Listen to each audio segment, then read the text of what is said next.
Okay, good morning, everyone. We'll go ahead and get started.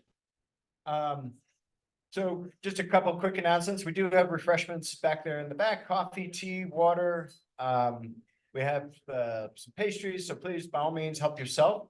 Our program today, we're going to get started today with our steering committee election, and Kes Porter and Sherry Pryor, they're going to help us out with that today. We also have a treasurer's update. The Forest Service is here to talk about some of their recovery projects. In addition, Dan Kearns is going to share some information about the potential Coppermine. There's an upcoming blood drive, and Zach Gately is going to share some info on broadband services coming to the Valley and points northeast, south, and west of here. But with that, we'll go ahead and get started with our next slide. And again, my name is Patrick Joseph. Next slide, please.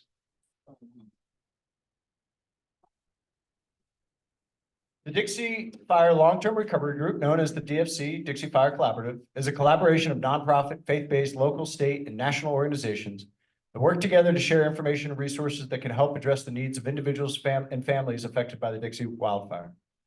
The stated mission of the DFC is working to fulfill the unmet needs of Dixie Fire survivors and helping to rebuild the communities of Greenville, Indian Falls, Canyon Dam, Warner Valley, and the surrounding areas of Plumas County.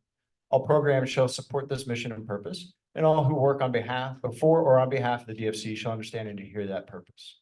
And we will go ahead and get started with Kes Porter and Sherry Pryor. And just an admin note, if anybody's presenting today, we have a X marks the spot right here. If you could guys kind of orbit in this general area to help tailor out with the camera. So over to you, sir. All righty. Good morning. Thanks for being here. Which will be an interesting election. We have 6 people running for 3 different positions that are open on the actually 4 different positions that are open on the steering committee. We have Danny Steyer running for treasurer. For the housing position, we have Nancy Presser and Greg Walsh. For the at-large positions, we have 3 people running. We have Kaylee Bentz, Trina Cunningham, and Michaela Trammell, also known as Mickey. And so the way this will work is that the candidates will come up and each person will speak, or if in the case of 2 people who have COVID, Sherry will be reading their statements for them.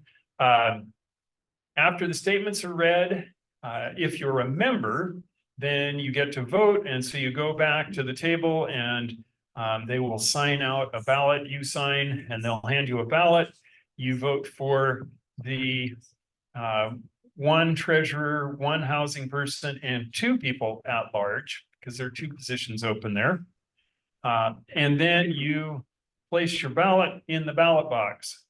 Once the ballots are all collected, we'll get 3 volunteers, somebody to do a tally up on the wall, and 2 people to pull the ballots out of the box, look at the ballots, and then read them out loud so that everybody can hear what the tally is. So it's a relatively simple process. If you have not joined as a member of the Dixie Fire Collaborative, there's no cost.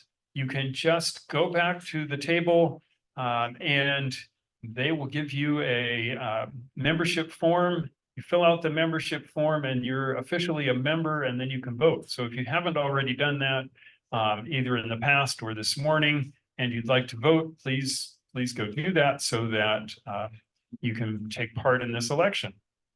Okay, so let's see, after that, you will see right along with the rest of us who the new members are for the Dixie Fire Collaborative. And we will get started with reading off the reading or presenting your campaign speeches. So first of all, though, I want to make sure if there's anybody that's seated that wants to vote and you're not sure if you're on the list, because some names were lost last year, then make sure you go back and there we go. Carissa Joseph is back there with her hand up. Go see her and get a membership form so that you can vote.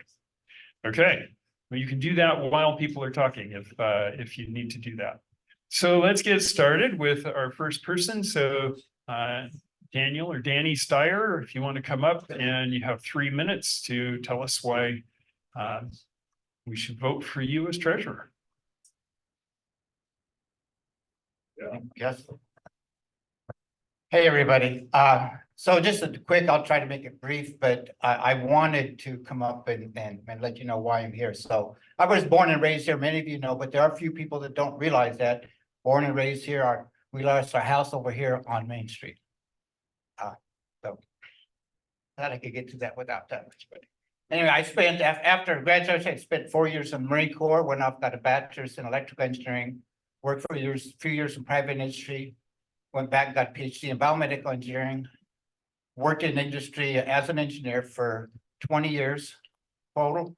Then I taught engineering at Sacramento City College, which is a community college down there in Sacramento, for 13 years, and then 4 years as the dean of Massachusetts and engineering there.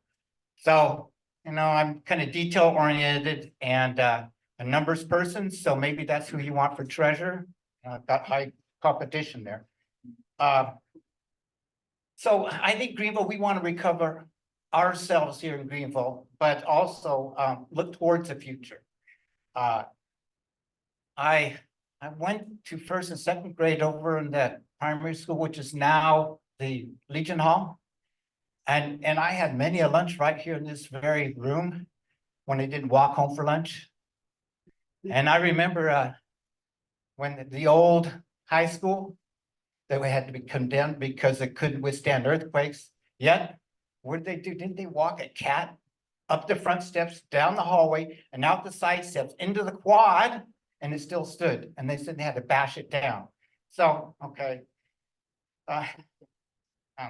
Anyway, this kind of let you know about that. And Mrs. Ferguson, remember her? Yeah, school secretary. It took 3 people to replace her. Yeah. And so I guess it's kind of, I've been around here a little bit, but I think it's important, as I kind of wrote down, and I think I realized a lot of people didn't get a chance to read the statements. But you know, I think we need to think for the future, think outside the box, look at things, be logical about what we look at, and make sure we plan for something that we can complete. But in thinking outside the box, we don't throw away the box. All right. That's Greenville, and there's a lot of things, like I say, we look at the house, we tried, our front elevation is the same because we're trying to keep something of what we had. But we can't replace it, we all know that. So I'm just here only because we're rebuilding, we want to help other people rebuild, and anyway, I believe in everybody here.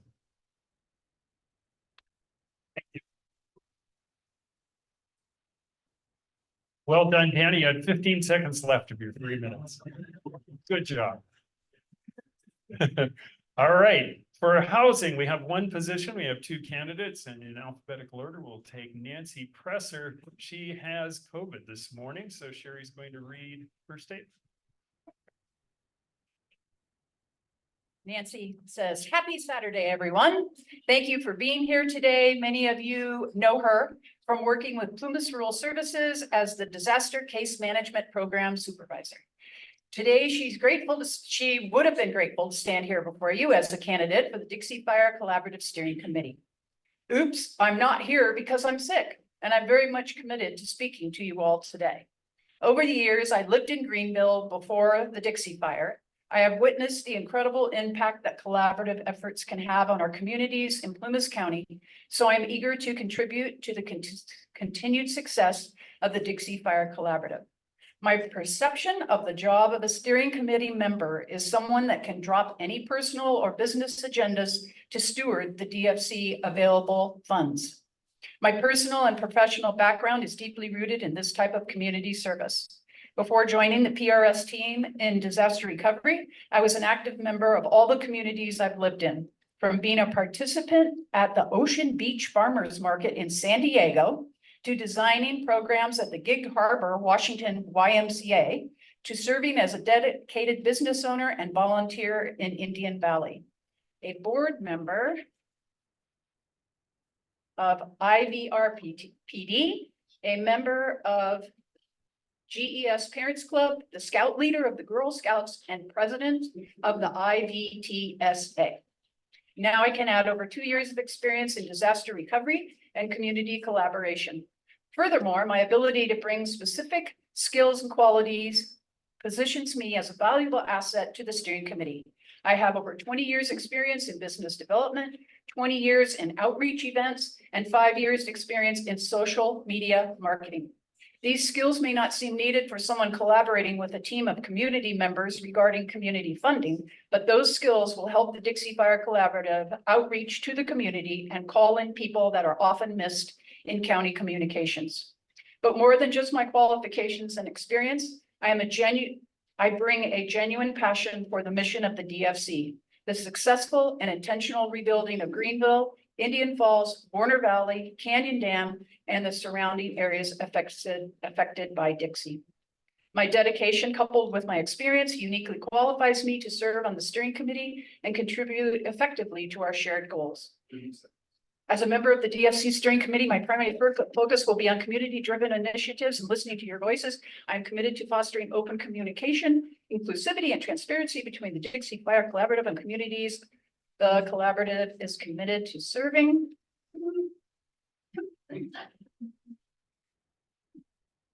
Blank. Thank you.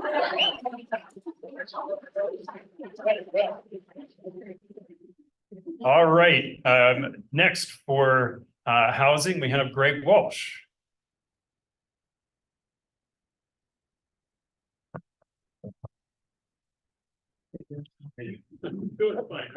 Oh, hello, everybody.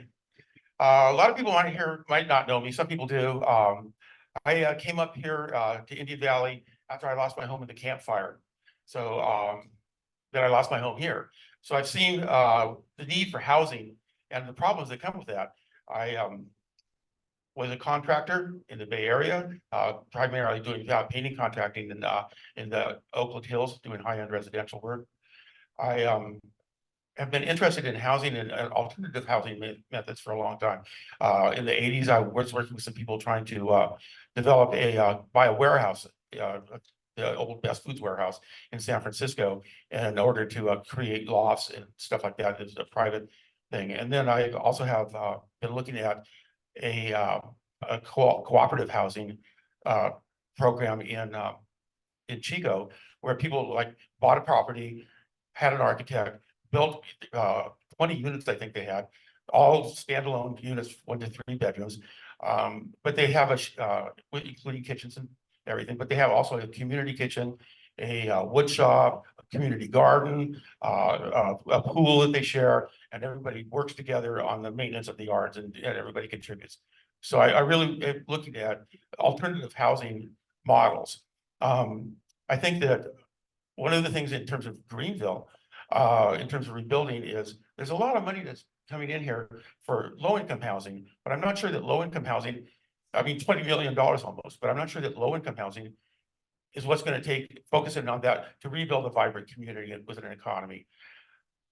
I looked at the Plumas County website. They have initiatives for worker housing, but I'm not seeing what's happening in terms of worker housing and who's going to build the low-income housing if we don't have a place to put the workers. So I'm really interested in that. I'm really interested in what can we do to create affordable housing, starter homes for young families. What can we do to draw people in? How can we work with various businesses, with the mills, in order to can we create grants that we can have people be funded for their down payment in order to build something, or for a construction loan. So I'd like to see stuff like that happen. I'm also really interested in transparency with the Dixie Fire Collaborative. Just recently, like in the last month, 30 seconds, I'm interested in transparency. I'd like to see when the funds go out, not just that the funds were dispersed, who they were dispersed to, was it sent out for a bid, what was the result that we got for the money. So I'm very interested in that as well. I mean, looking at the meeting notes and stuff like that, I'm not seeing that. I'm not seeing what are we getting for the money, and who's getting paid out of this. So I'm interested in that as well. So if you vote for me, I'll work for transparency, and I'll work for expanded housing across all sorts of lines, not just low income.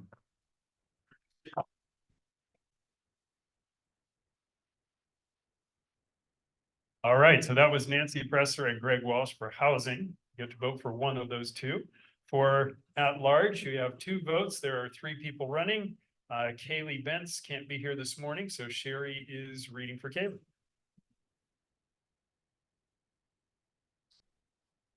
Thank you. Kaylee's statement is, I feel that as a long-term resident and business owner in Indian Valley, I am able to communicate with and understand the needs of a wide variety of community members. Thank you. So Trina Cunningham has COVID this morning as well. So Sherry is reading for Trina. Hold on, she's on Zoom. Oh, She's on, she just joined. okay. That's great. Maybe she wants.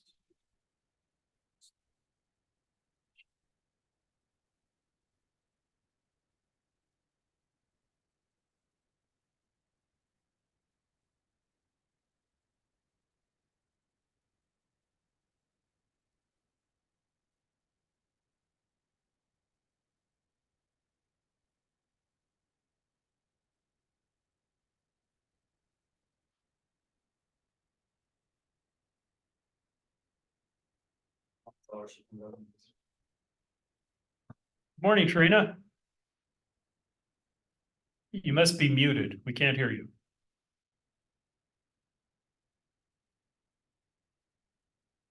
Try speaking again.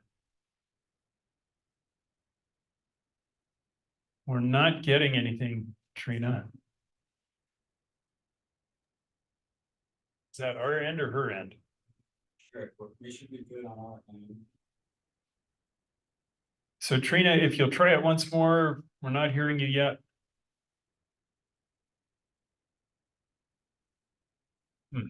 Okay, we aren't getting you, so we have your statement that you sent in on your application, so we'll have Sherry read your statement. Unless you want to skip one and you can have Mickey do her presentation and see if Taylor can figure it out. Have you done everything you need to do, or? Yeah, you know, if we hold off on her, and have her go log out, log back in, and make sure she logs in with audio. Oh, okay. Move to the next person. Danny's suggesting perhaps when you logged in without audio. So if you log out and then log back in with audio, it may work. And we'll have Mickey come up and Michaela and do her presentation, and then we'll get to you. Great, thanks. Okay. Mickey or Michaela Trammell. There we go. Hi, everybody. It's good to be here. It's good to see everybody. My name is Michaela Trammell. I am the Chief Executive Officer of the Dixie Fire Canopy Project. And I just want to say that I have nothing but good intentions as a representative of the DFC if you vote for me. I believe in growth and I believe in the underdog, which is exactly what Greenville is right now. My vote as a member would go towards nothing but bettering the community and everybody in it. As an individual, I know what it means to fight for the recovery efforts of Greenville. And I believe that with a little bit of hard work, caring people, and a little bit of magic, Greenville will make a full recovery. And I would like to help. Thank you. Thank you. All right. As soon as we get Trina back, we'll see if we can hear her this time. There she is. Okay, Trina. We hear you? We're still not hearing you. Oh, Sorry. okay, one last try. Say something for us. No, it's not working. So we're going to have Sherry read your statement. Thank you for trying. Sherry?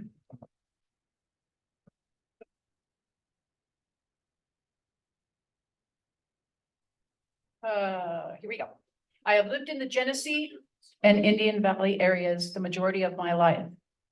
My current work as an independent contractor is primarily in tribal fire and water issues have helped affect state policies to address rural strengths and inequities. Currently serving on the Plumas County Fire Safe Council Board, Vice Chair of Upper Feather River Integrated Regional Water Management Strategic Leadership Team, member of Statewide Water Solutions Network. The rebuilding of our communities may be one of the most important opportunities to include well-planned under and overground infrastructure, identify community needs, and bring support from diverse funding resources, and to work with a team to help provide oversight and guidance needed. It is also critical to the Maidu community that culture is very visible throughout the community rebuilding process. Thank you. Thank you for that. All right, at this point, what we need to do is to have people get up and go back to both Sherry and Carissa. You'll be signing, they'll hand you a ballot, you mark the ballot. Remember that you can vote for 2 people in the at-large category, only 1 in the other 2 categories.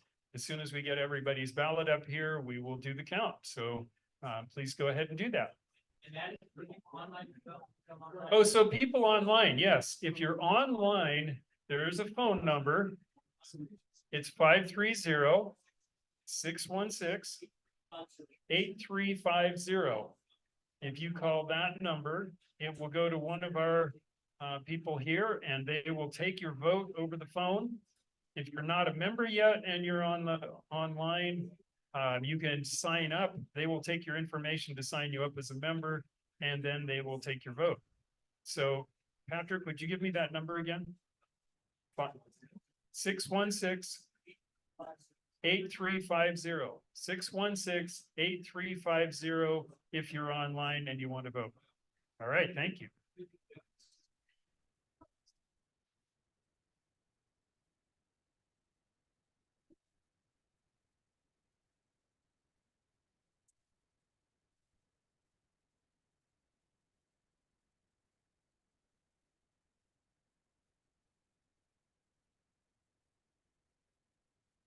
The ballot box, by the way, is up here. So once you've voted, please put your ballot in this box.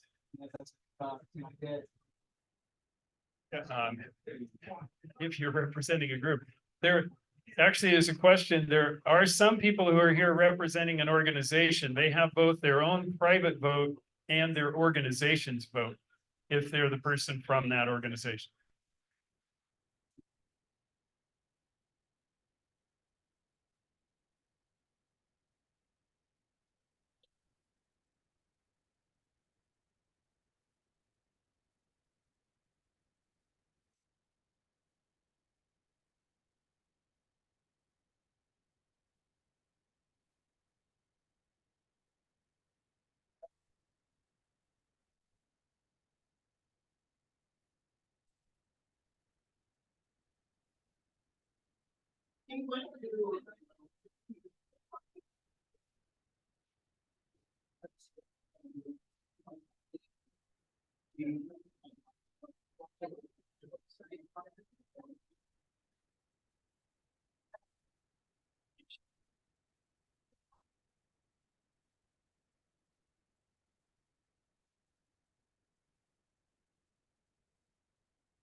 Has everybody in the room had an opportunity to vote? Is there anybody that still has a ballot outstanding? Okay, we have a couple coming in by phone. As soon as they're done, then we will count ballots.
I'll put it in front of the.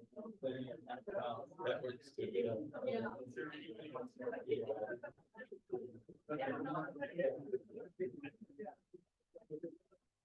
So appreciate your patience this morning.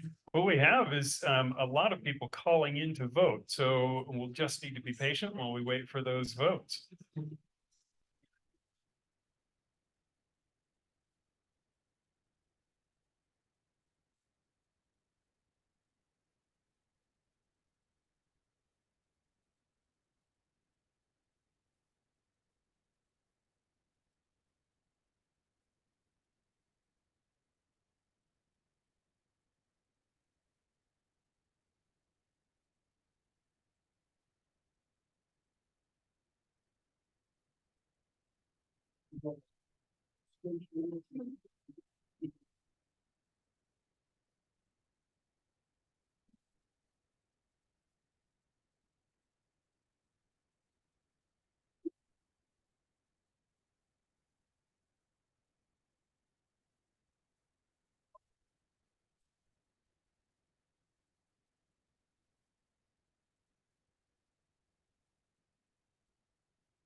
If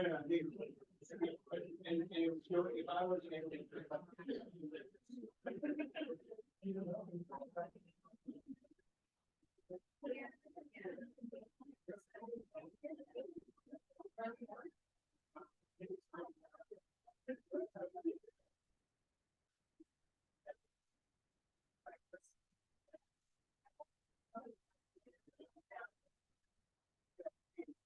Yeah.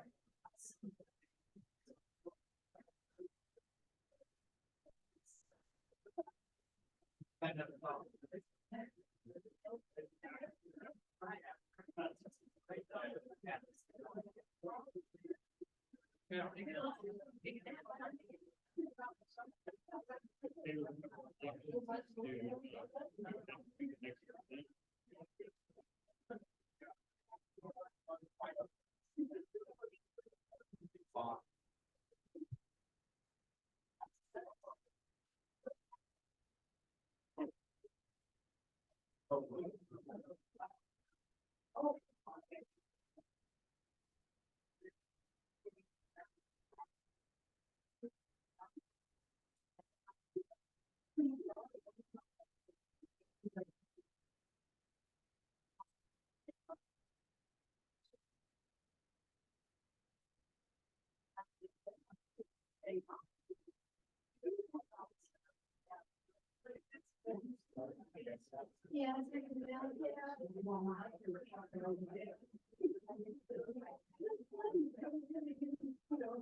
All right, folks, we have finished our voting.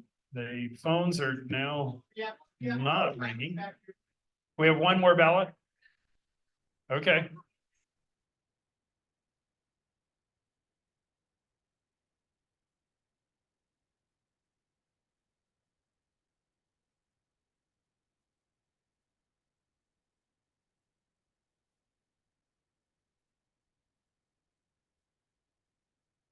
All right.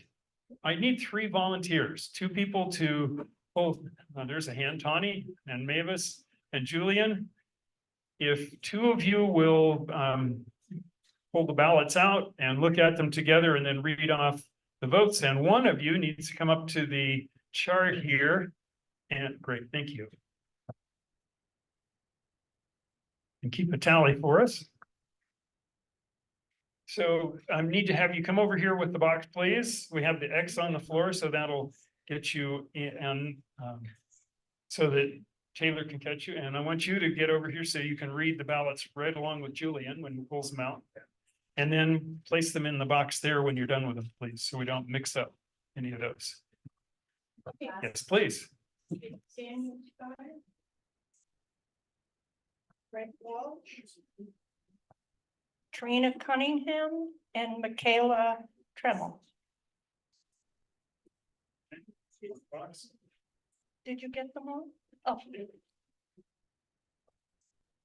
Okay, you want me to hold on? Daniel Steyer, Nancy Presser, Trina Cunningham, and Michaela Tremmel.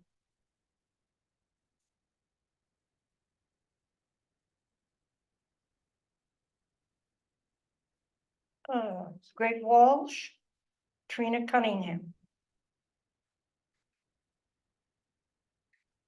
Daniel Steyer, Greg Walsh, Kaylee Benz, and Michaela Tremmel.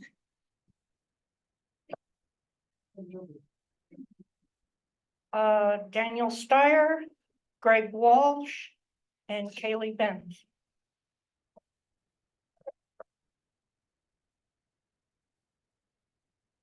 Greg Walsh.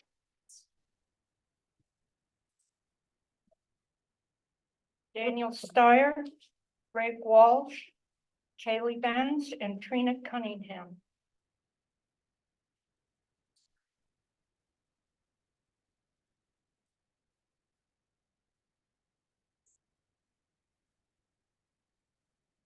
Daniel Steyer, Nancy Presser, Kaylee Benz, and Trina Cunningham.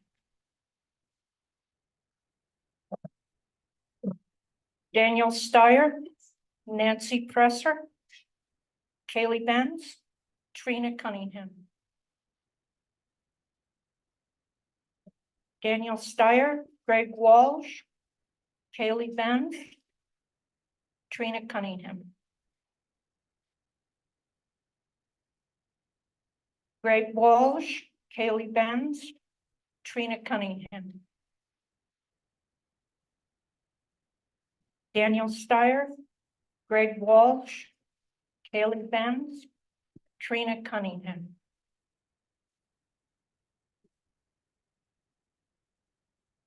Daniel Steyer, Greg Walsh, Trina Cunningham, and Michaela Tremmel.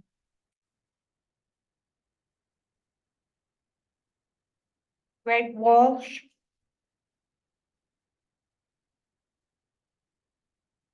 Daniel Steyer, Greg Walsh, Trina Cunningham, Michaela Trammell.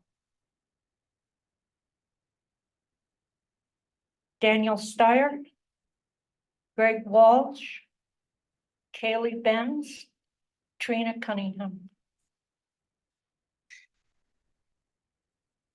Daniel Steyer, Greg Walsh, Kaylee Benz, Trina Cunningham. Daniel Steyer, Greg Walsh, Trina Cunningham, Michaela Trammell. Daniel Steyer, Greg Walsh, Kaylee Benz, Trina Cunningham.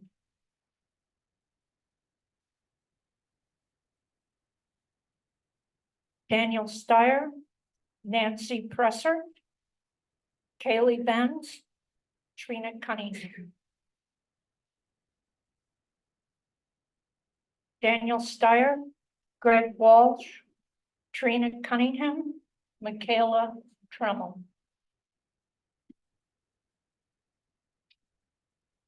Daniel Steyer, Greg Walsh, Kaylee Benz, Trina Cunningham. Daniel Steyer, Greg Walsh, Kaylee Benz, Trina Cunningham. Daniel Steyer, Greg Walsh, Kaylee Benz, Trina Cunningham.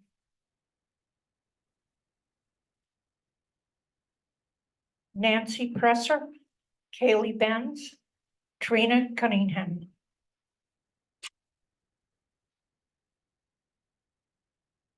Greg Walsh.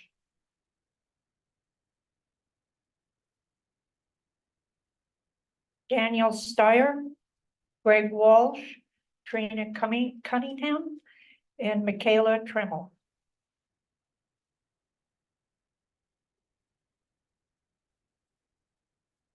Greg Walsh.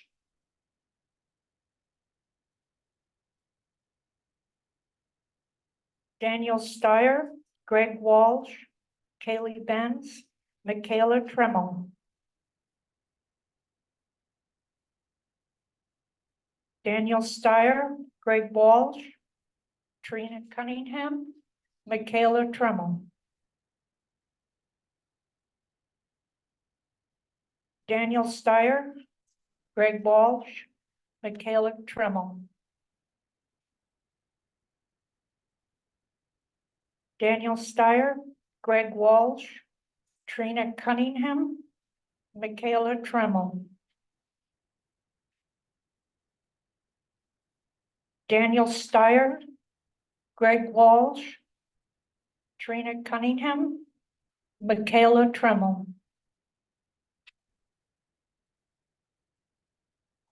Greg Walsh,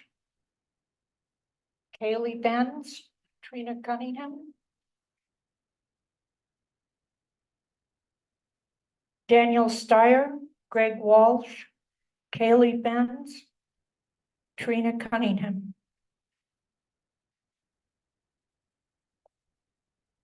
Daniel Steyer, Greg Walsh, Kaylee Benz, Trina Cunningham.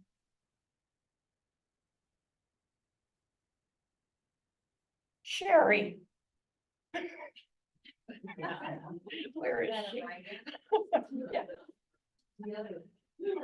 Somebody's being mean. Nancy Presser. Trina Cunningham. And Michaela Trammell. Oh. Okay, Sherry. Nancy Presser. Trina Cunningham. Michaela Trammell. Aw. Sherry Pryor. Nancy Presser. Kaylee Benz. Trina Cunningham. Daniel Steyer. Greg Walsh. Kaylee Benz, Trina Cunningham.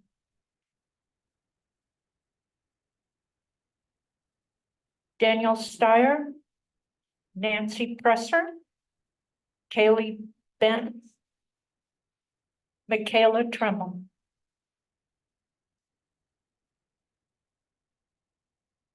Daniel Steyer, Nancy Presser, Kaylee Benz, Trina Cunningham. Daniel Steyer, Nancy Presser, Trina Cunningham.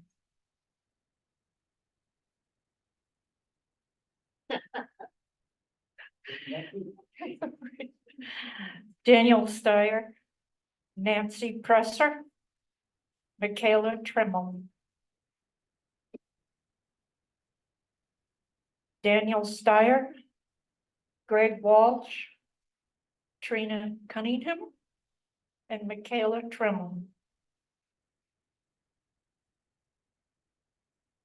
Daniel Steyer, Nancy Presser, Kaylee Benz, Trina Cunningham.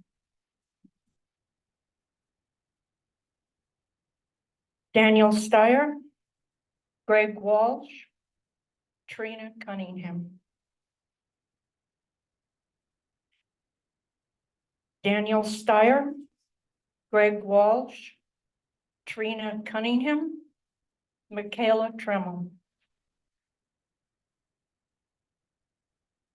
Daniel Steyer, Greg Walsh, Kaylee Benz, Trina Cunningham.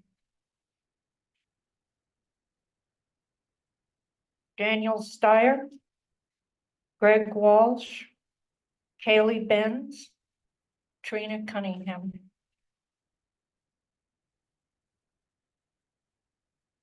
Daniel Steyer, Nancy Presser, Trina Cunningham, and Michaela Tremmel.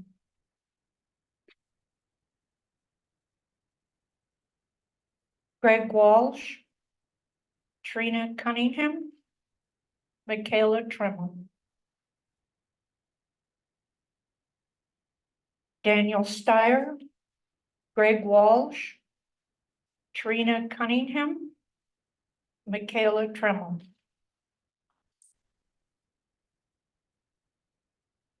Daniel Steyer, Greg Walsh, Trina Cunningham, and Michaela Tremmel. Daniel Steyer, Nancy Presser, Trina Cunningham, and Michaela Tremmel.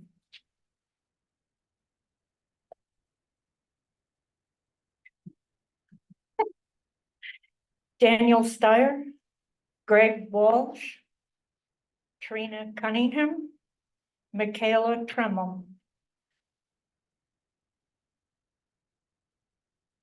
Daniel Steyer, Greg Walsh, Kaylee Benz, Trina Cunningham.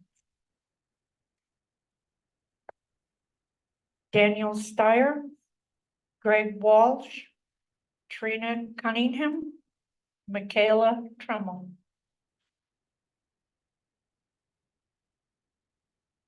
Daniel Steyer, Greg Walsh, Kaylee Benz, Trina Cunningham.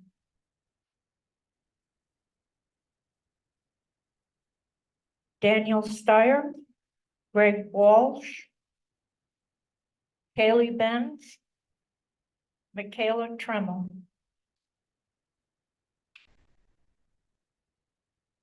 Daniel Steyer, Greg Walsh, Kaylee Benz, Trina Cunningham.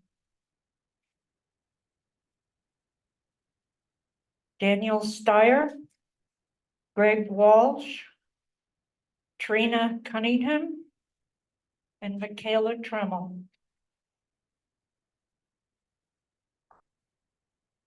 Daniel Steyer, Nancy Presser, Trina Cunningham, Michaela Tremmel.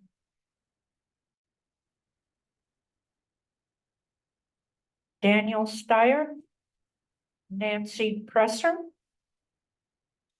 Kaylee Benz, Trina Cunningham. Daniel Steyer, Nancy Presser, Kaylee Benz, Trina Cunningham. Daniel Steyer, Greg Walsh, and Trina Cunningham.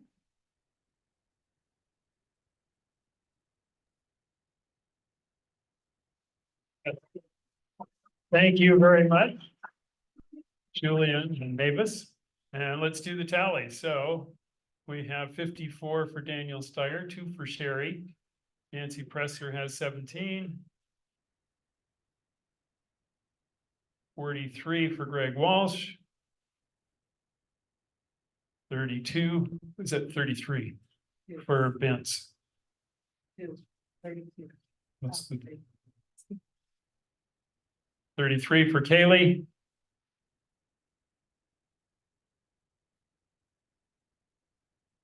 54 for Trina Cunningham. And 28 for Michaela Trammell. So our new steering committee members are Danny Steyer as treasurer, Greg Walsh for housing, and at large, we have Kaylee Benz and Trina Cunningham. Thank you all for running.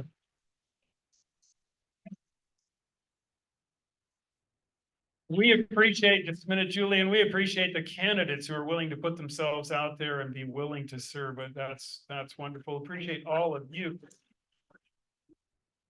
Appreciate all of you for voting and helping us to select those next members of the steering committee. Julian?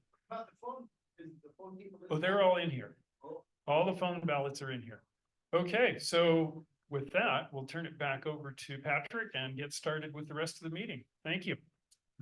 Well, thank you, Kest, and thank you to Kest and Sherry for helping with the election. Again, thank you for all the candidates, for everybody that was involved, and our newly elected steering committee members. Congratulations.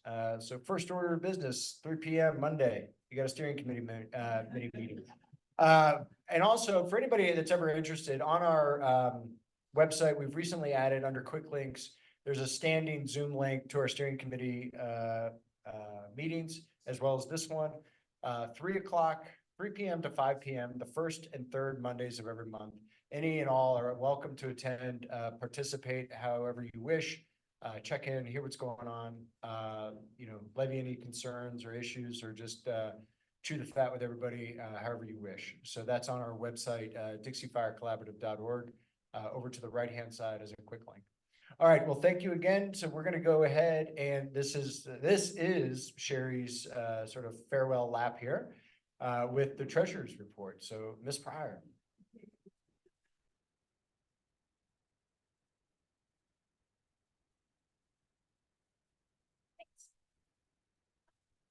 That feels really good.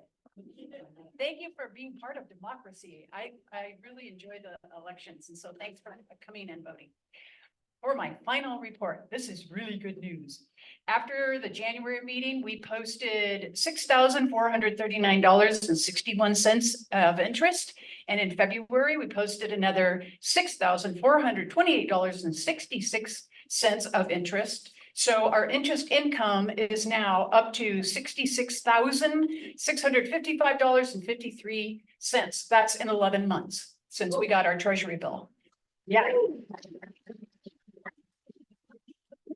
We haven't changed anything with, so our total income now is $3,069,655.53. So we have that much more money, and with our contributions from our generous donors. No other grants have come up at this time to fund. And the only other expenditure, one more, thank you. We paid Plymouth Rural Services for secretarial services October through December 2023, so that we can catch up on our meeting minutes. So those are available for people on the website. So that brings our total expenditures to $253,490.19. And our current bank account balance is $2,098,944.34. Yeah. Good. I think the steering committee's done a really good job of leveraging money, making interest on our money, and also making wise decisions on behalf of the communities affected by the Dixie Fire. Our committed funding hasn't changed.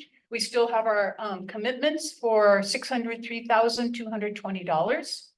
And when we put all those together, our total expenditures and commitments together, we have committed or spent $1,573,931.19. And when we divide that by our total income, it comes out to 0.513 or 51%. And we still have available $1,495,724.34. Thank you very much. It's been a pleasure to be your treasurer. All right, thank you very much for that report, Sherry. And next up, we have Mr. Joe Hoffman from the Forest Service to provide some information on various recovery projects. Mr. Hoffman. Hi, good morning. I'm Joe Hoffman. I'm the district ranger in the Mount Huff Ranger District near Quincy, just west of Quincy, Plymouth National Forest. Two projects. I've been here several times talking about the North Fork Forest Recovery Project. That's the one around Greenville, extends all the way down. We'll show you a map in a second here, down to Belden, up North Arm, up to Canyon Dam. So I'll give an update on that, where we're at in the NEPA process. NEPA is the National Environmental Policy Act, dates to like 1976. It's what we have to do when we propose projects on Forest Service land, on federal land. We have to demonstrate how those proposed activities comply with all law, regulation, policy, Endangered Species Act, Clean Water Act, and et cetera, archaeology, which is the National Historic Preservation Act, I think. Anyway, it's also a good opportunity, or it is the opportunity to involve public input. And so I'll talk about a couple of where these NEPA projects are at, when we'll like start actually working, and then how you can participate in these public comment opportunities. Before you go, Taylor, the two projects are basically in pink. This is the one that I've been talking about before, the North Fork project. And the new one is the Tributaries project. That's this here. It's all basically, I think I messed up a little bit here because this, yeah, anyway, we're going to skip. I got a better map. It's more over here where all the tributaries, Red Clover Creek, Last Chance Creek, Little Grizzly Creek that flow to Indian Creek right here. But I'll have a better map for that one in a second. Go ahead, Taylor. North Fork Forest Recovery Project. This is the one that I've been talking about here a few times. It's 167,000 acres, just Forest Service land. Our NEPA process doesn't talk about activities on private lands, just Forest Service lands. And that's, I've shown this map a few times. Again, it's, covers a big area, a lot of ground, all impacted by the Dixie Fire, some Moonlight Fire in there, of course, too. Go ahead, Taylor. These are the general purpose and need. That's a NEPA term, but basically what's the purpose of the project? Restore the forest, control invasive plants, consider recreation features, maybe adding some recreation features. In the North Fork project, we proposed some trails in collaboration with Plymouth County and others. So that's part of the proposal, some non-motorized trails and motorized trails. But you can look at that in the details, improving, maintaining roads. And then also a big part is just trying to set ourselves up for future fire potentially. And particularly this North Fork project, because there's a lot of communities within that area, not so much the tributaries one's kind of in the back country, but this one, there's a lot of communities. So there's like around Taylorsville is in that project area, and there's a lot of green forest there still. And that's a priority for treatment. And then around here, of course, there's just a lot of black. And so that needs to have that black, all that timber, burned timber removed and set us up for reforestation. And that's what we want to try to do on a really big scale, which is going to be, challenging. And, support the economy. economic opportunities, invest in local partners. Our partner for getting through the NEPA process on the North Fork project is Sierra Institute. They've been doing a really good job. They led public meetings last summer, and we've been continuing outreach with tribal members. So where this project is at, first step in the NEPA process is put together the proposal. It was about 50 pages long with the maps and a lot of details in there. Did I say naps? Because you need a nap before you're all the way finished with that thing, because it's about 50 pages long, but we tried to write it so it's pretty easy to follow. So that was presented in September of last year. No, October. October, it went out for a 30-day public comment. We got a lot of comments from stakeholders, community members, agencies, et cetera. So that step in the NEPA process is finished for that project, for the North Fork one, the one around communities. So we're taking those comments, incorporating them into the activities that were proposed. And now Sierra Institute has started writing the environmental assessment, which is going to be a pretty big document, but it basically demonstrates all that compliance that I was talking about, Endangered Species Act, et cetera. And it'll also give folks an opportunity to see more detail on what the proposals are and how they're going to be done. And so that, I think, will be ready hopefully by the end of March. And then there'll be another 30-day comment period where people can review that and stakeholders can review that. Kind of a complicated process. I'll give some web links at the end, and whoops. Yeah, let's go to the next project, and I'll try to. The tributaries project, again, in that headwater area. Our partner on this one is Plumas Corporation. They work out of Quincy. Go ahead, Taylor. And this is a better map. Little Grizzly Creek watershed, Red Clover Creek watershed, and then Last Chance and Indian Creek also. So this black is the boundary, the red is the burned area. Yeah, so this is what we're covering here. Not much communities in there, or residential areas at all. So it's mostly like backcountry, but needs forest recovery treatments. Go ahead. And there's same kind of activities primarily, except we're not close to communities in this project, but the same kind of needs for restoring the forest. There's a lot of heavily burned forest out in that part of the landscape. Yeah, so this project, oh, thank you so much, Taylor. Look at that guy go. Thank you. Couple links there. Taylor, did you put those in the chat? Can you put them in the chat too? Yeah, right on. Thanks. So the tributaries one, I was about to say, that one is going out for scoping. It just started yesterday, where the initial phase that we did on North Fork back in October, the tributaries one in the upper watershed, it just started yesterday. So there's a 30-day comment period on the document that describes our proposed activities for the tributaries project. And this is the link to that one. You can also just Google Plumas National Forest projects, and that'll probably get you about this far here to Plumas. This is the actual, little code that you need to put at the end of the link to find the tributaries one. Or you can just, like I say, Google Plumas National Forest projects, and then you'll have to scroll around in there a little bit to find the tributaries or the North Fork. But these are the direct links. They'll be in the chat. You can also email me or our NEPA planner. Or both of us, Elizabeth.Ballou@USDA.gov, or I'm Joseph.Hoffman@USDA.gov. I got some business cards too with those links written on them. And the other way you'll probably find the links is we should have a press release out, like Plumas Sun. I think it'll probably get out there next week. That has those links too, at least for the tributaries one, because that's when the comment period is right now. Okay, I think that's all I got. Thanks for your time. Appreciate it. Thank you very much, Joe. And those links and whatnot, we'll get those up on our website as well, and they'll be available in the chat for those that are on right now. And next up, we have Dan Kearns with a discussion or presentation on potential copper mine. Mr. Kearns. Hello, there we go. Hello, good morning, everyone. Appreciate this opportunity to share some information with you guys.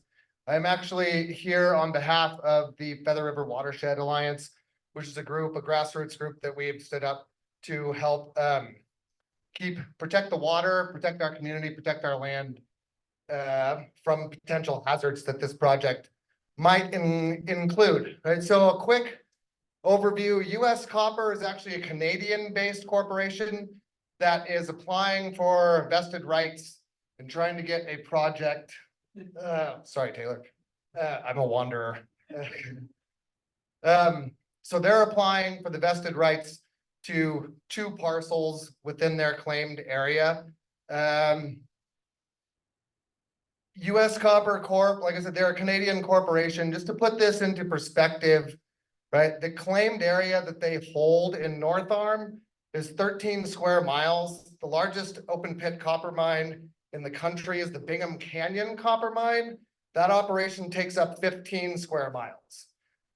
In the investor information that Crown Mining, which is now US Copper, put out, they talked about also needing to acquire land within a 6-mile radius of this project to put waste rock disposal sites, processing plants, chemical lakes, and other various staging areas for the project, right? So just to give you a quick overview of potential scope of this. US Copper is also, it appears that they are not a mining corporation, but they are a land acquisition and an investor gathering corporation. So what they do is they acquire a bit of land and they they solicit investments to develop the project, right? To get all their legal ducks in a row so that a mining operator can then come in and conduct the mining operations. In the past, they have sold properties that they've developed to a company called Hecla and some other mining operators, right? And right now they are currently in the application process with our county for vested rights to the 2 patented claims within the larger claimed area.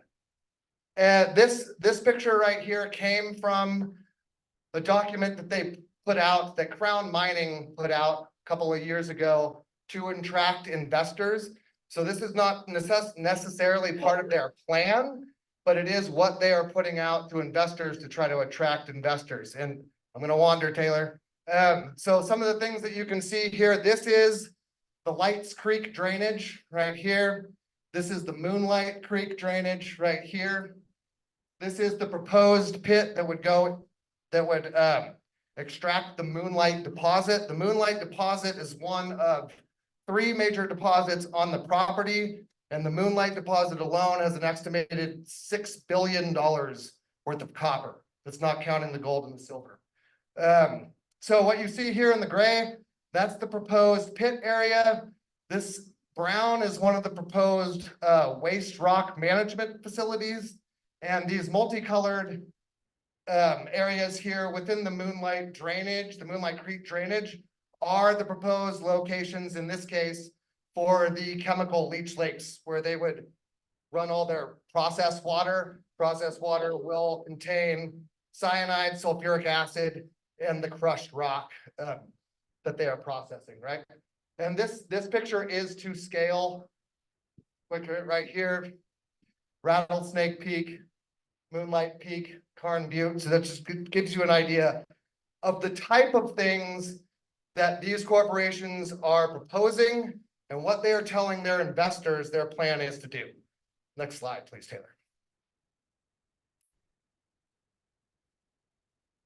So what are vested mining rights? Vested mining rights are a constitutionally protected right for landowners to extract minerals from their property. If a property or a corporation is given, shouldn't say given, if vested rights are determined to exist for this property, then the mine operator will not have to file a permit to mine with the county. They will not have to file permits for building roads. They will not have to file permits for diverting water. They will not have to file permits for leveling construction pads. Right now, if a foreign company wants to come in and take $6 billion worth of copper, it seems a little unfair that they wouldn't even have to get a permit to do it, right? they also would not have to follow the California Environmental Quality Act in the planning phase of this operation. What that means is they still will fall under SMARA regulations, so they will have to have a reclamation plan. But reclamation plans, again, are for what's comes after the mining. This is how they're gonna put it all back. This is not part of the planning of the operation itself. Reclamation plans, as many of you know, have a history of failure. Either the infrastructure itself fails because they make a lot of their dams to hold this toxic water back out of sand and not out of rock. There's also a history of the mining company has to put up bonds for the reclamation plan, right? So they have to ensure that the money is there for them to reclaim the project afterwards. It's a common occurrence that the bonds either don't have enough money in it to complete that, or the company files bankruptcy or something else and otherwise works around putting everything back. Next slide, please, Taylor. So this is important because this vested rights, this is not a decision of whether or not a mine can open on this property. This is a decision of if there's going to be a mine there, do they have to get county permits? Do they have to follow CEQA in the planning phase? Right? And if they don't, then our county is going to lose revenue, right, through the permitting process. It will also decrease the county and our ability to control what sort of things happen on this property, because we won't essentially be aware of what they are doing because they will get to skip the permitting process. And of course, you know, a lot of people support this project for good reasons, for economic development, for the creation of jobs, right? But everybody that I've talked to, even those who support it, say, well, Dan, you know how many laws there are in place to make sure that these people follow the rules and don't poison the water? Well, if they get vested rights, they're going to be able to skip or bypass a lot of those laws in the planning phase, right?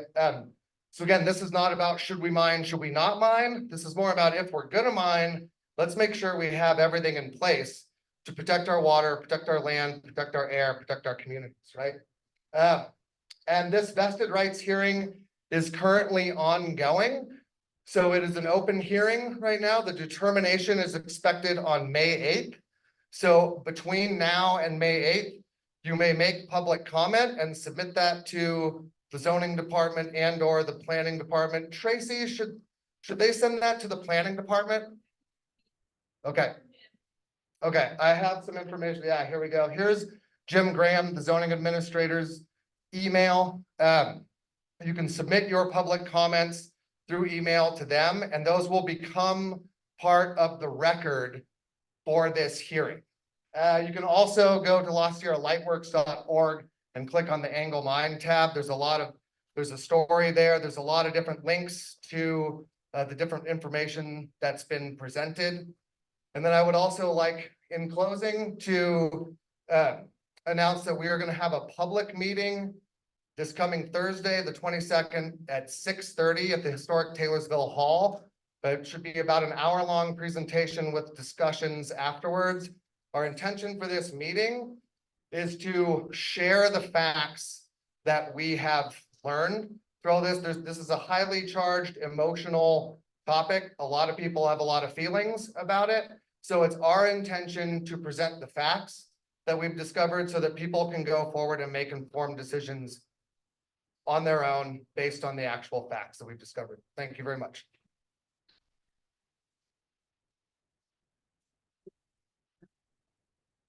All right, thank you, Dan. And next up, we have Mr. Zachary Gately from the county to share with us some broadband news and information, kind of a continuing topic. Thank you, Zach. Thank you and good morning. So just to give a brief broadband update of how things have been going, excuse me. Plumas County is involved in kind of 3 phases or 3 programs. They're all kind of very much together and they run together in many ways, but they are distinctly separate. So first, as we talked before, Plumas County did a broadband study with 26 other counties in California.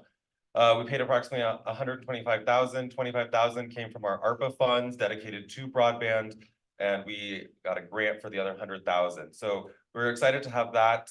That was presented on January 2nd at the Board of Supervisors. Very briefly, it's very high level best practices.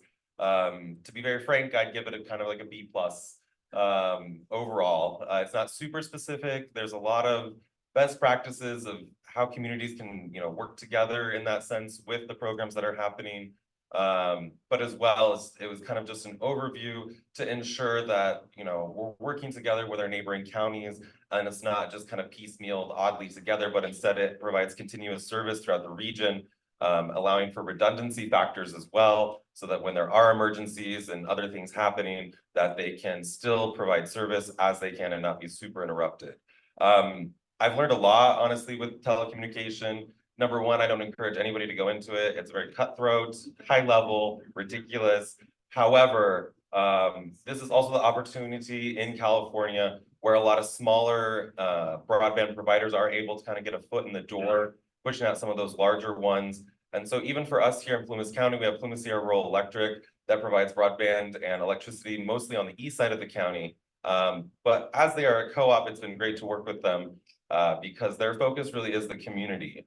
There's been a lot of pressure in other parts of the state as they've gone through some of these different sets of broadband committees within the state and the updates that they're providing. Some other counties, as I've mentioned before, have really not done a great job at ensuring equity where the broadband is going, and has been funneled into areas that, yes, are more remote, however, are more expensive, lavish communities that folks live in and make a decision to live there, gated communities and that kind of thing. And so here in Plumas County, we're really trying to focus on where the need is. And so as I've been telling you, and as we're working together, to really put an emphasis on Greenville, Indian Valley with what has happened with the Dixie Fire.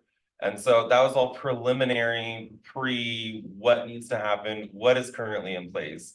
The second is the LEDA grant there, the Local Agency and Technical Assistance. Currently, we're going through that right now to provide some of the, as they call the low-level design, which means boots on the ground, seeing what is currently in place, who is doing what, where can we fit this in? And so we're going to go to map here in a second. So remember this part of it. We mentioned some drone operations to understand what is the current holdings in the county between Frontier and Plumas Sierra are our two largest providers. There's also another provider in the north end of the county called Zito Media that comes out of Susanville. And so just to understand what's happening, where the bottlenecks are, who's not getting service, and what's happening there is kind of what this low-level design is currently doing. A couple of weeks ago, I went out on a site visit to go see, and I'll show you what that looked like, of kind of how we're going to be putting this together, where those connecting puzzle pieces are going to be to ensure that we are getting connectivity throughout Plumas County.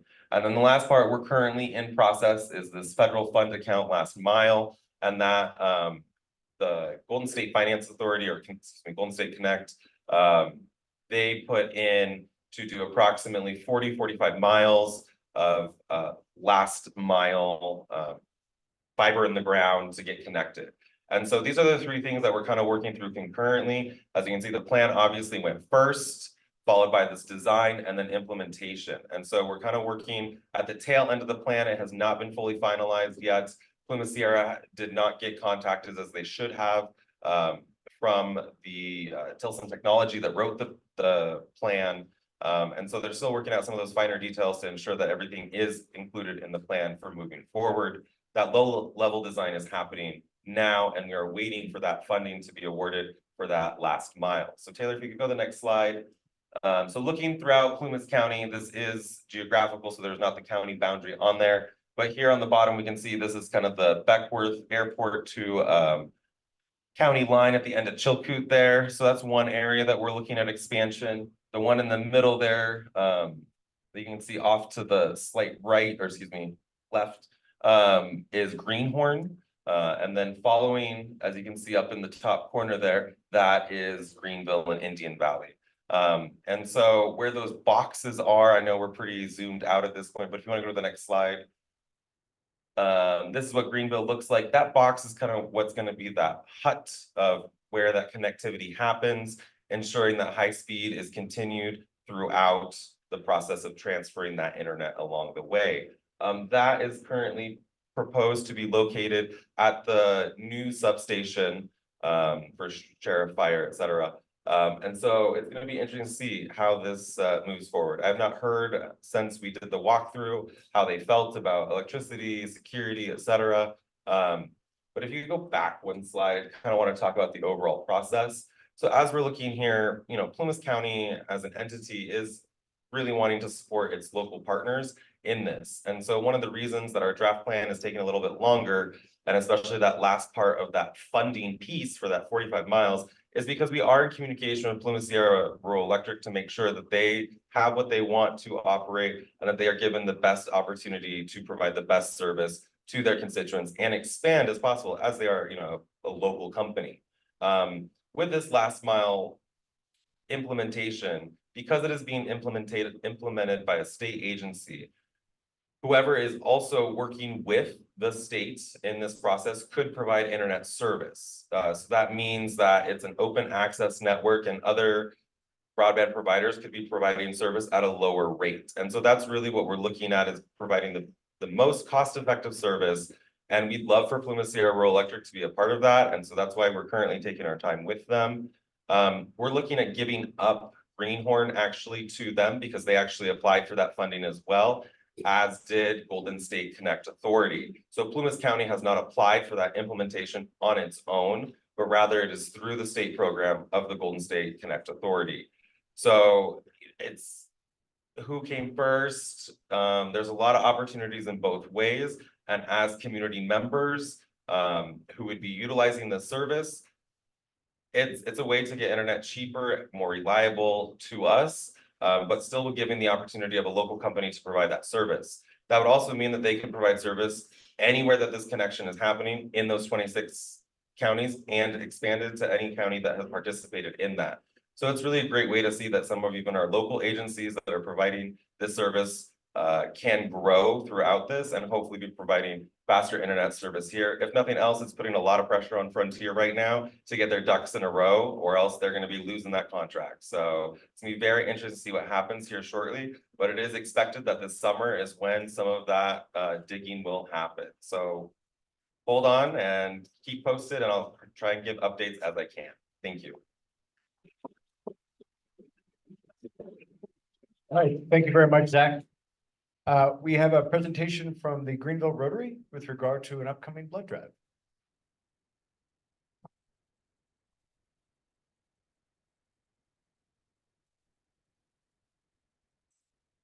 Hi, I'm Leanne Schrammell, and this is Pam Harris. We're with Greenville Rotary, and we're really excited to tell you about an upcoming blood drive. Now, I know that may not be everybody's cup of tea, so we're going to sweeten the deal. I'm going to give you a little bit of overview about our national blood supply, about 30 seconds worth. I would like you, rather than to think about donating blood, I'd like you to think of it as a free lunch or early dinner, because that's one thing that differentiates our Greenville Rotary blood drive from a lot of other blood drives, is we have great food. We, no kidding, people come here rather than go to our neighboring communities because we have great food. So if that could be your, yes, there is a free lunch still available, let that be the reason to come. If you don't know your blood type, donate blood, you'll learn your blood type, which is really handy. So those are the two incentives. So why give blood? Why give blood now? January was National Blood Donor Month. So we got to see a lot of good information. It should be no surprise that because of the pandemic, we have a critical lack of blood supplies. Red Cross is responsible about 40% of the national blood supply.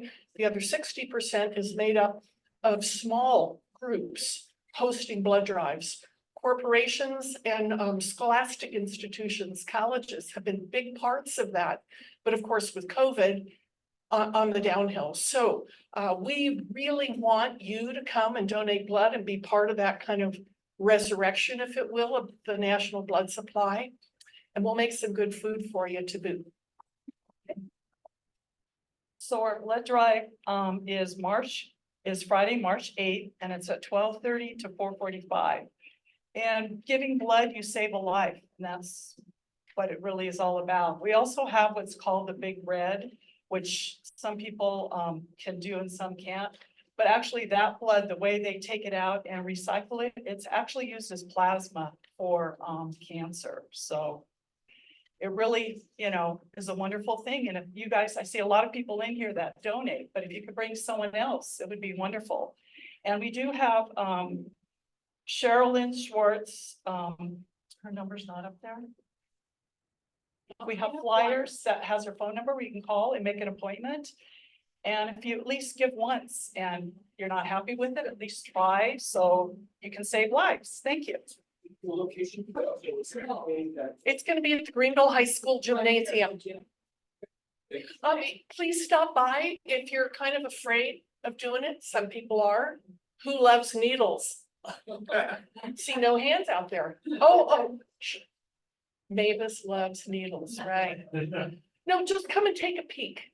Come and take a peek and look at the setup. Vitalin from Reno is the company that does our blood drives. They're really professional, great equipment, lots of space, again, lots of food. We're not gonna let you wrap out on us.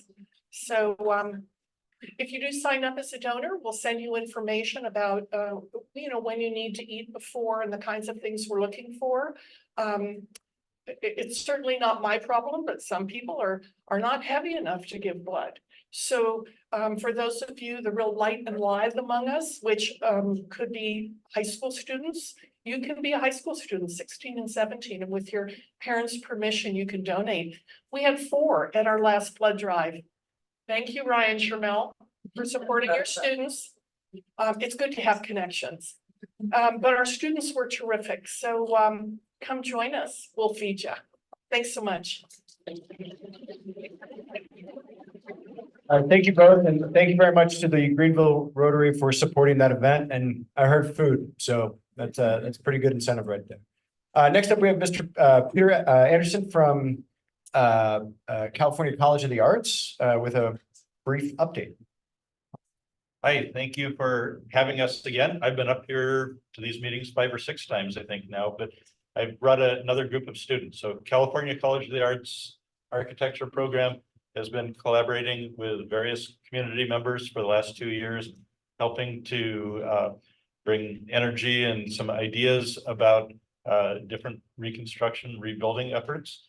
The current semester, we're looking at a number of different sites and producing some ideas related to the education programs coming here, specifically career technical education collaborations with town sites and facilities. So after the meeting today, I have 15 students here. They're going to have their work out on tables over here to the left.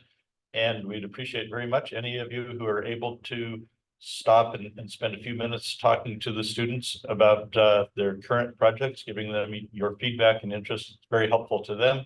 And in the end, all the material will be joining the other material from the CCA past classes that is here on the exhibition space. And you'll all have access to that to contribute to ongoing discussions. Thank you. All right, thank you, Peter. Now we'll move into share out. So this is an opportunity if there's something that your group or club or organization would like to share with the rest of the team here. Happy to hear that. And then, of course, after that, we will follow up with a Q&A from any of the presenters here today. So, Judy, I know you have something you wanted to share.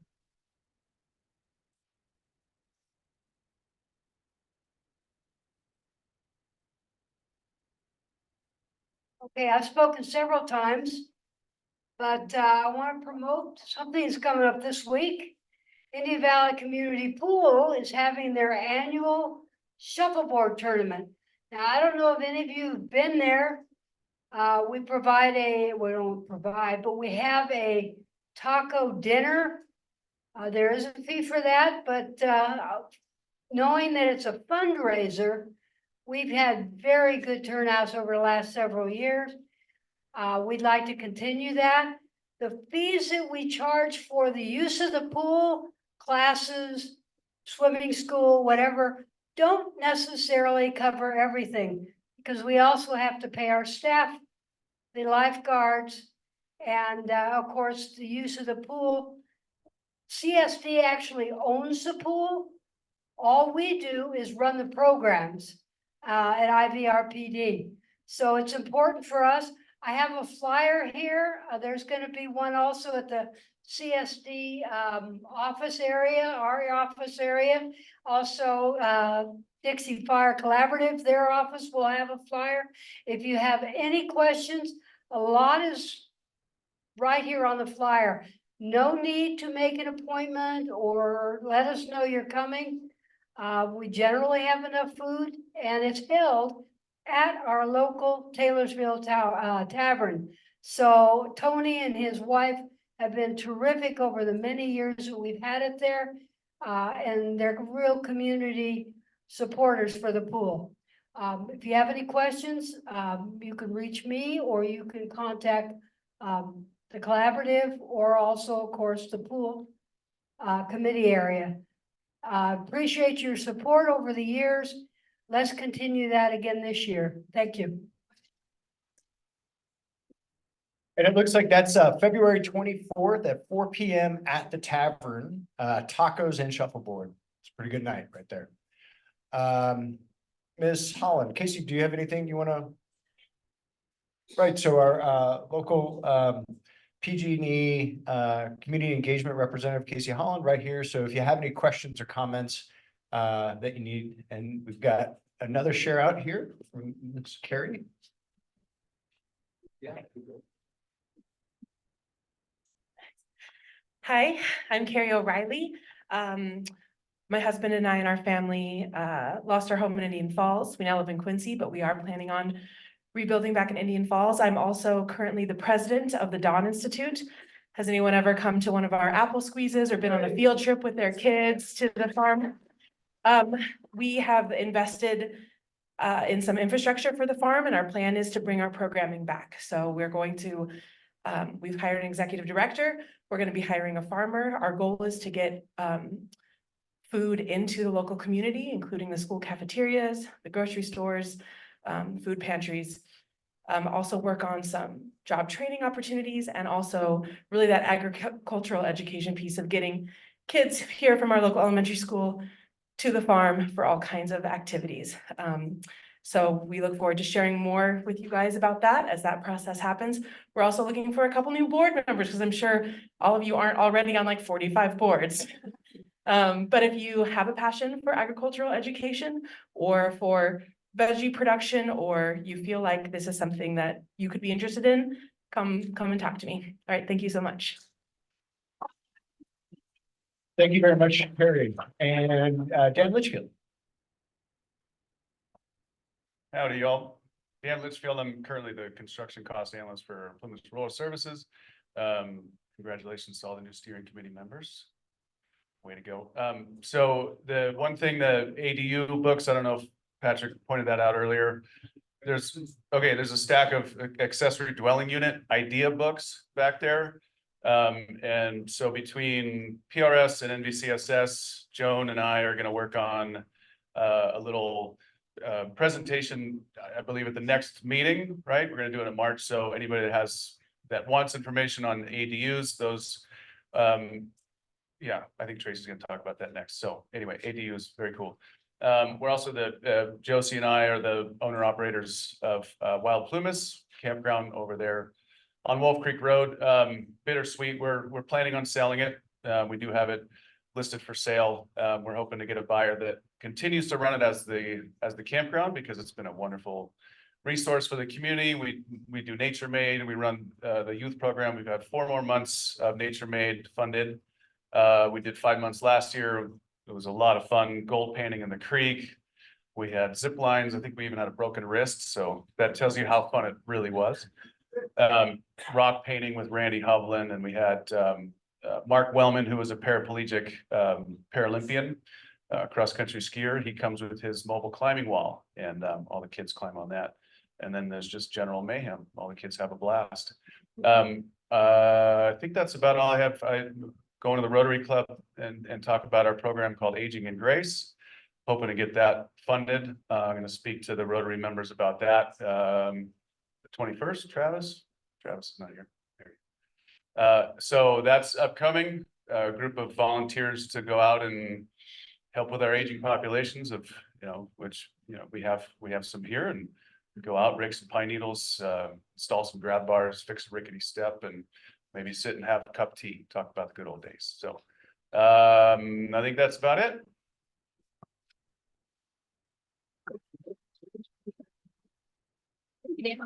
Thank you, Dan, for the tickler there on the accessory dwelling unit. So you've heard me up here before. Hi, I'm Tracy Ferguson, the Plymouth County Planning Director. And so yes, we do have what we call an idea book.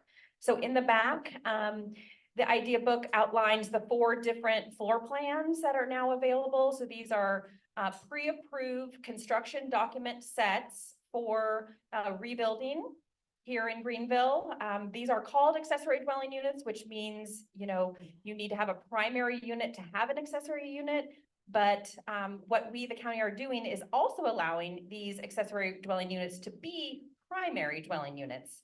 So let's say that you want a smaller home. So ranging from, I believe, let me see, it's, different square footage. Page 6 is the best. Let's see. There's a good summary, I believe, page 6. Yes. So there's a starter 1 bedroom, a larger 1 bedroom. So those are, 1 bedroom, 1 bath. As a starter, 705 square feet. And then there's a larger 1 bedroom, 1 bath, 830 square feet. And then a 2 bedroom, 2 bath. We know that that was really a product that people were looking at, wanting 2 bed, 2 bath for 990 square feet. And then a 2-story. So all those 3 first plans are single stories, right? Then there's a 3 bedroom, which is a 2-story, 1,200 square feet. 3 bedroom, 2 bath. And the 2nd story is all a bedroom. So sort of master up bed, bath, and then ground floor. You can see again within the idea book, the floor plans, all of them have porches, storage, that sort of thing. So if you're thinking about, I want a smaller unit as my primary, look at these plans, free at the Planning and Building Department counter. These were paid for by a state grant, and you can come and get the construction document set. Again, for free. You need a builder, of course, to build it. We have some other, interior design, exterior design, sort of materials that you may want to look at. I did work with the architect on these to understand that, the materials and the siding and the roof, all the things are at a price point at which are approachable. I didn't want to design these and then have them, y'all be costed out of things. So, that the idea you can go to Home Depot and buy some things, or, they're readily available materials in which are within these plan sets. So great news. Thank you to the disaster case managers, to Dixie Fire Collaborative, the Plymouth County, building department. We'll have these all up. So I have also the sets, if anyone today wants to dig into these sets beyond the idea book, which is the high level information, come see me. You can get the full construction document set to look at. So you can see the dimensions. A couple of them, are, because the shapes matter, right? Especially if you want it as an accessory dwelling. So you have a primary, how are you going to fit an ADU on your parcel? L shape. We have more of a square shape, and then kind of a T shape. So depending on, those dimensions and how they may fit on your parcel, you would need to be doing what we call a plot plan. So you get the sets for free, and then you got to figure out how it's going to fit on your property, conforming to setbacks and all the other, zoning and building requirements. Okay. So great news there. Contact me for more information, and also Dixie Fire Collaborative and the disaster case managers have the information as well. Secondly, on an update, I think I have three things, right? To tee off of Dan Kearns, thank you very much for providing information to the community about the vested rights determination. So from the county side, we have hired a outside legal counsel to review the whole of the record, which was at the direction of the interim zoning administrator, Jim Graham, at the December 13th hearing.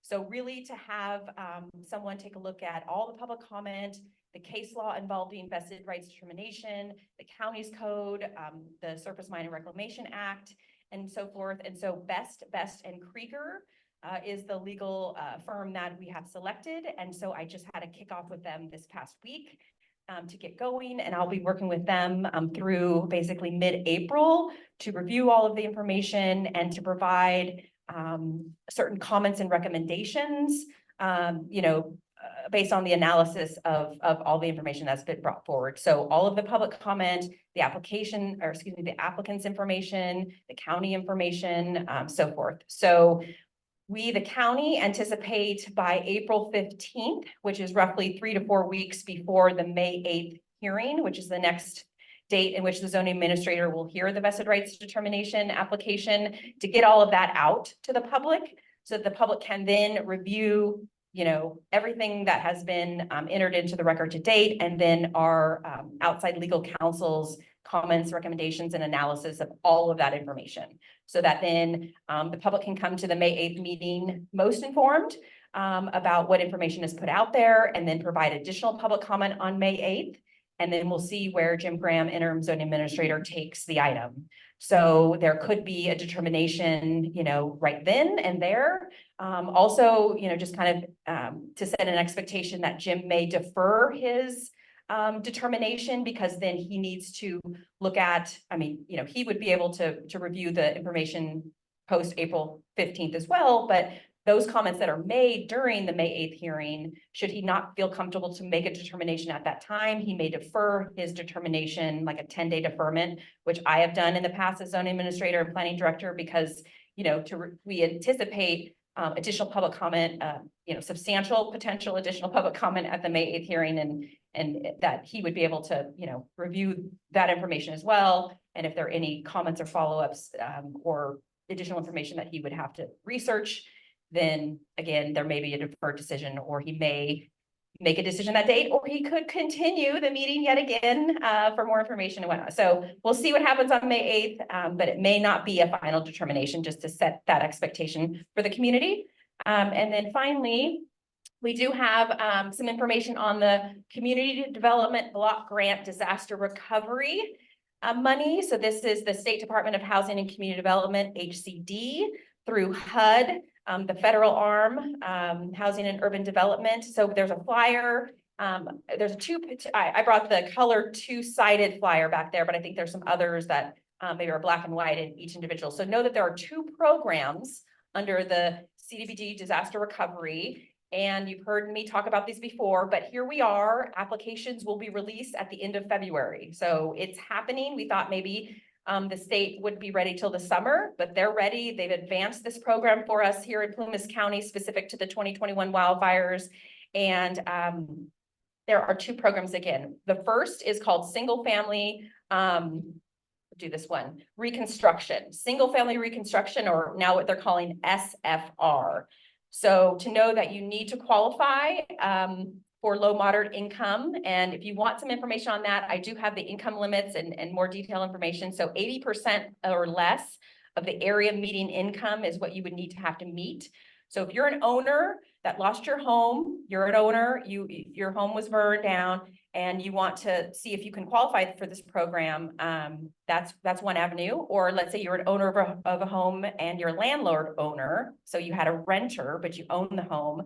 So those are the 2 very high level types of individuals that could qualify. Owner, that you want to live back in the home that you owned, or you're an owner landlord and you want a tenant back in your home that you owned. And again, being an owner, you need income qualified. Having a renter, the renter needs to be income qualified. So, there's some things to discuss. Disaster case managers have all the information. We're going to do some training with the disaster case managers this month. And so more to come.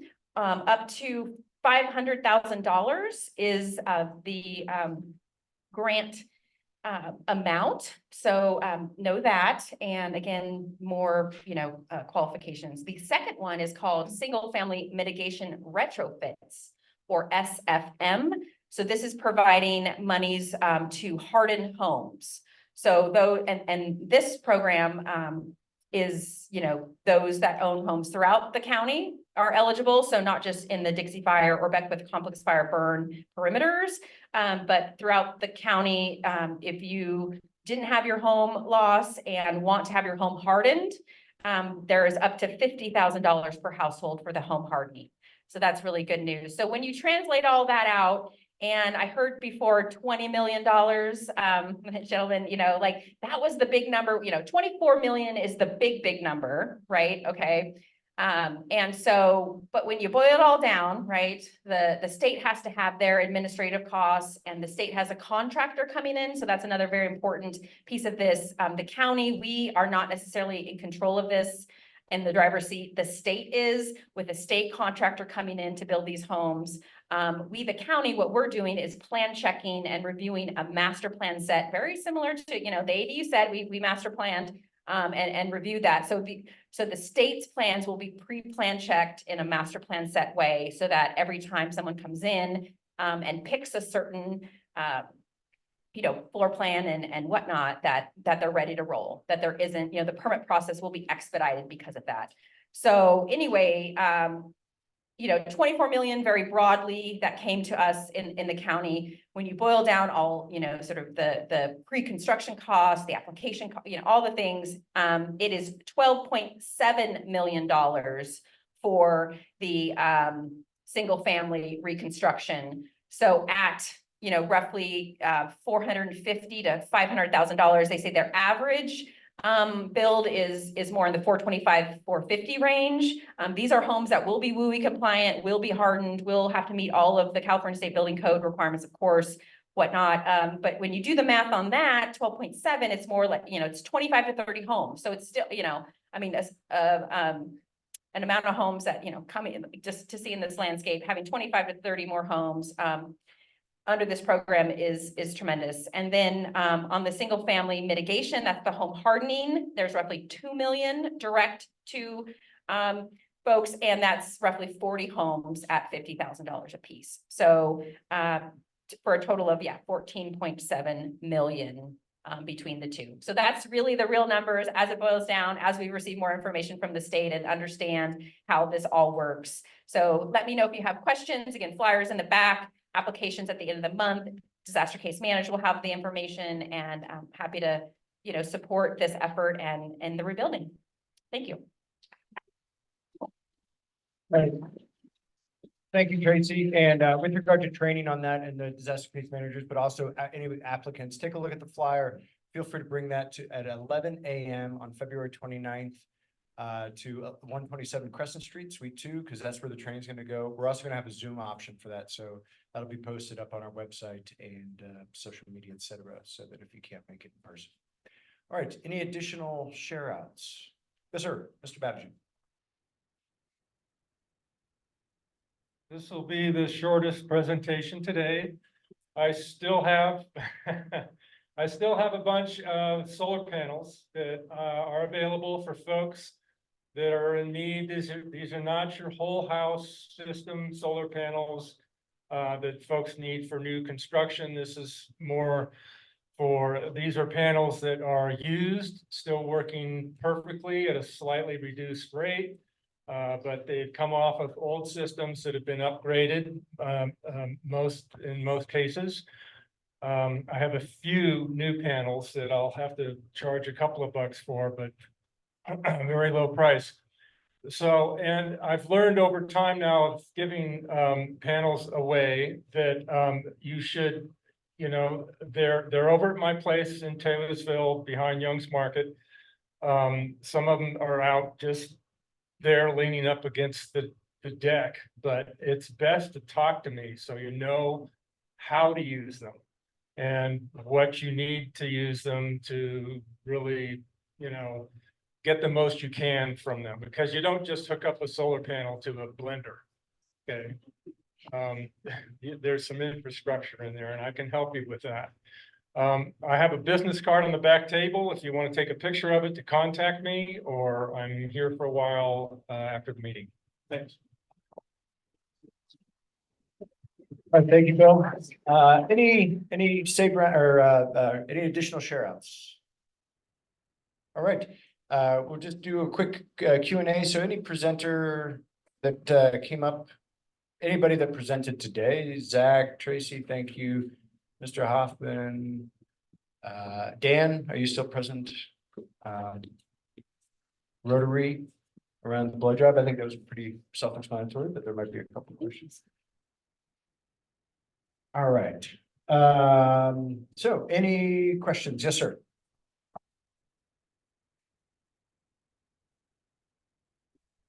Yeah, thank you, Patrick. Let's see, for Joe. Okay, the background here. I'm sure you're aware California Parks has made a determination probably 10 years ago to go from parks and public spaces to be profit centers rather than cost centers. And so that what that means is you go to a California state park, you're gonna pay. So with regard to that and all the work that needs to be done on these plans that you have, how far is fee for access for the national park or national forest? Yeah. You mean just for like general access, getting out in the woods stuff? They have it in San Bernardino National Forest. Okay. When are we gonna have it in Plymouth National Forest? We haven't had any discussions on that.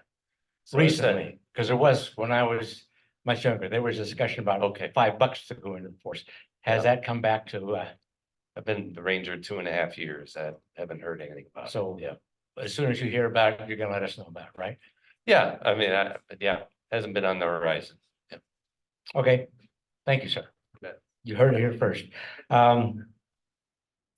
Casey. Hi. Do you have any updates on the mini grid? Where is PG&E on that? Where are we with regard to that?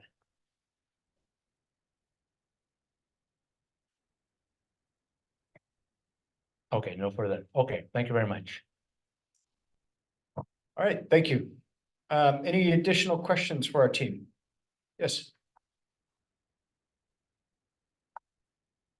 I was wondering if there has been any kind of publication of the comparison of the pre-approved housing, regular stick buildings, and the trailer houses that are coming in now. Is there any price comparison been published for people?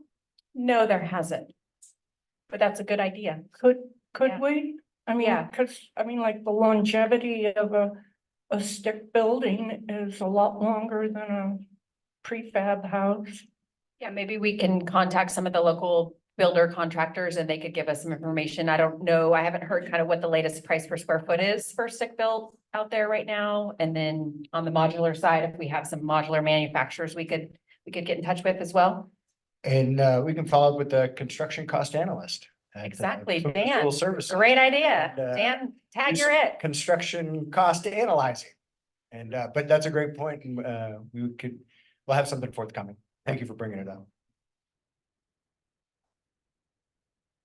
Oh, yep. Quick question for Tracy.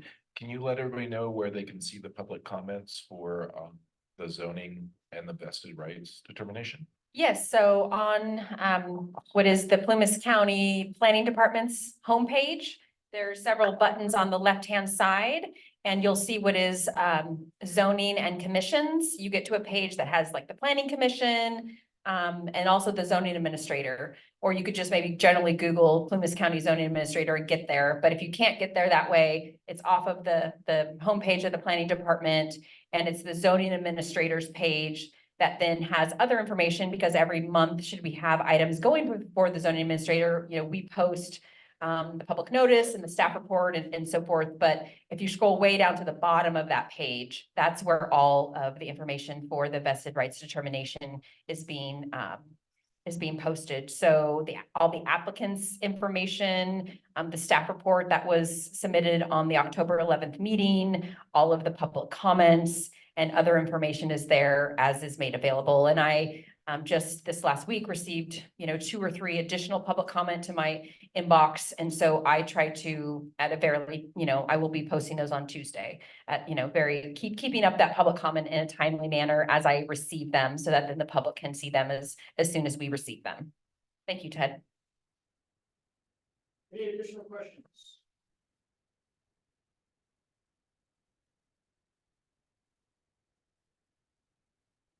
This is for the Forest Service. Let's see, the original deal with the Mill and Crescent Mills, I'll just tactfully say it was what it was. Has it changed? Is the mill going to continue to get logs from the Forest Service at the same rate per foot, shall we say? I'm not sure what kind of deal was in place. We just intend to support that mill as we can. We met with Randy and Jared this week, looking at projects that are coming up where, some logs will be available. Talked about some other areas where there's hazard trees right now where, yeah, I mean, we'll have to put those out for bid. I don't think we've supplied directly logs to the mill at any point. But they still have to buy them, but man, I'm happy to practically give them away at this point, right? I mean, with all the burned timber out there. Yeah. Does that help, Bill? Well, a little bit. I'm just really interested in seeing the survival of the mill. Yeah. That was really important, it seemed like in the beginning of our meetings here, was to utilize the burned trees. And there's been a lot of effort put into creating the mill to the point that it is now. And Yeah. it was employing at one time quite a few people, and it would be nice to see that continue. Yeah, we want to see it keep going too, yeah. So, yeah, All right, thanks, Bill. give them a deal. Hey, guys, Dan, again, just real quick on Tracy's question about cost of these ADUs, or Mavis, your question, and then Andy, you probably know better than anybody, the average cost right now is $350 to $400 a square foot. And you just have to sort of weigh that option, like Patrick brought up, against having a modular home and a stick-built structure, right? I mean, it's a lot easier to add on to a stick-built structure as opposed to, well, you can add on as opposed to a modular mobile home. I see Pam's shaking her head. What's price per square foot of modular? That, I can look into that. Unless anybody in the room knows modulars, anybody done a modular? Wait, just so we're putting 3 of them, there are 2. Oh, yeah. So my family, we have some lots here in town. We're getting 3 modulars. 2 of them are a little bit over 1,000 square feet. 1 of them is just under 1,000 square feet. We're looking at the total cost of the home, cost of the installation, plumbing, electrical, a little bit of landscaping and some fence work. We're looking at we should be under $900,000 for all 3 when it's all said and done.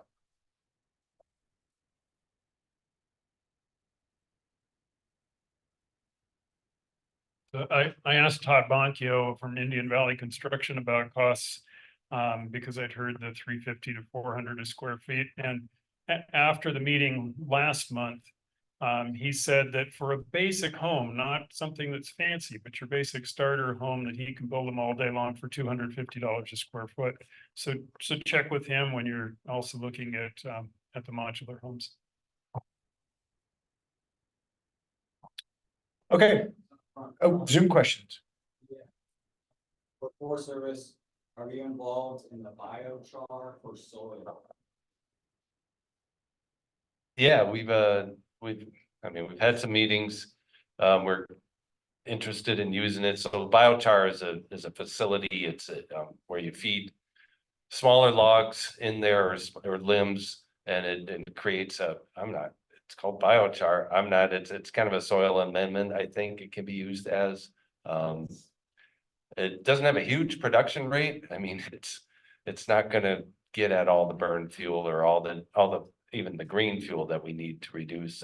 But it's an option because it's right now we end up chipping a lot of that small material, or we pile it and then have to burn it later, which is hard because of burn windows and all that. It can be pretty small, hard to find time when you can burn. Or chipping, there's not a lot of market for that. So any kind of market for new material or ways to use that smaller stuff is good, and we're looking into it for sure. It's not going to solve everybody's problem, but it's another tool in the toolbox.